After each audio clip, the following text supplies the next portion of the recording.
Little Mouse That Was a Princess. Once upon a time, in the land far, far away, an old farmer called his two sons to speak with him. He asked his son to each cut down a tree. The boys first planted two saplings in the ground. The big brother Jack cut down the oldest tree he had ever seen, and the tree fell on the north walkway.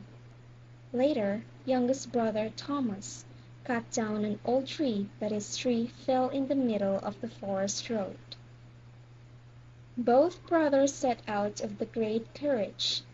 After a while, Jack reached his true love whom he had found in the north. He gave her flowers and asked her to be his wife, but Thomas wandering alone in the desolate forest. Eventually, he saw a small hut among the trees. He went in, but didn't see anyone. A mouse was gently combing her mustache in a corner of the hut. "You look disappointed, hmm?"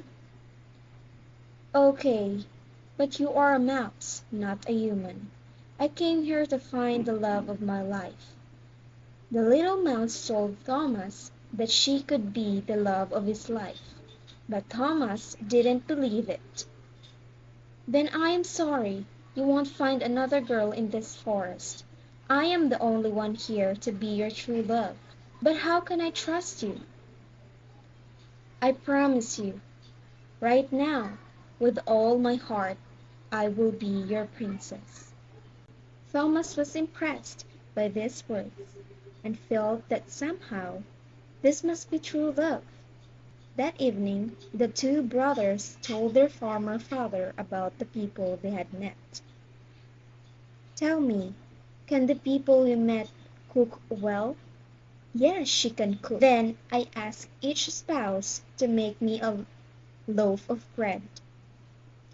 On the way, Thomas went to the hut he had discovered in the woods, wondering if a mouse could make a bread. He immediately asked the little mouse if she could make a bread. The little mouse rang a silver triangular bell, then a few mice came to her.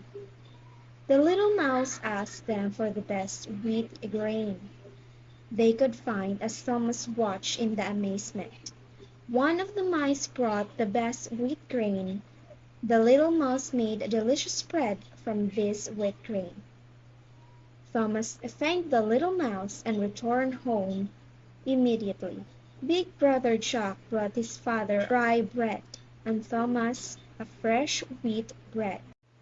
The farmer told his sons that it was the time to meet their wives. Thomas went to the little mouse house with great joy.